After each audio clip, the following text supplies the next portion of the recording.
Hey guys, today we're doing 5 fishing tips for the summer. First one. So, one of the most common lures to use throughout the whole year is the Ned rig. And it's really easy to fish the Ned rig, and many people use it, and I swear by it.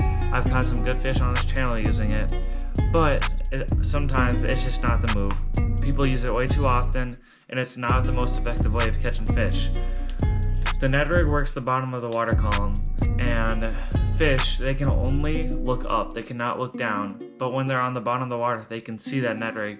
And oftentimes, if you catch fish in the summer, they're in the middle or to the top of the water column, and you might still get bites on the Ned rig because they might bite it in the fall of the lure, which is why you should use a Texas rig or something without a weight instead of a Ned rig. 2.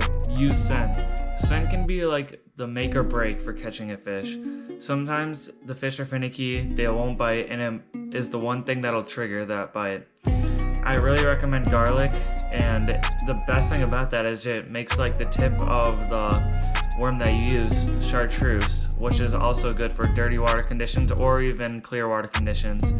And I also just recommend trying unscented and then putting the scent on, and whichever one works better, use. Most times it's the scent, but sometimes it doesn't matter to the fish. Now this one's pretty obvious for number 3, but just switch up your spot. Sometimes you might find a spot, it's really good, you're catching a ton of fish, and then you go back there again and again and again, days and days at the same spot. Sometimes that's just not how you should fish. You're gonna overfish the spot, and the fish is slowly gonna decline. You're not gonna catch as many, and it's not gonna be as plentiful. So I recommend taking breaks in between fishing your spots. Fish other spots, there's plenty of other spots. Maybe find a new good spot, but you also have to remember other people are fishing most likely at your spots that you fished before, so they might be overfishing there too, and it's a big reason why you might not be catching fish, because you're fishing in an area where people have already fished and you've already. For number 4, it's the one I use the most, and it's wading through the water. And this one is kind of simple, but not a lot of people do it.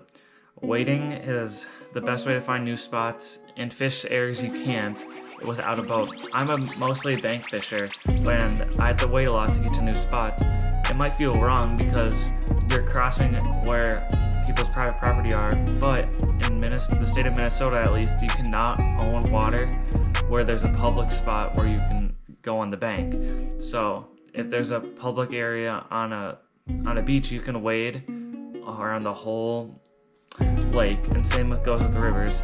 And I've caught some really good fish, and my most recent videos I've waded and I've caught some smallmouth. It's just the way to go. Now number 5, this might not apply to you at all.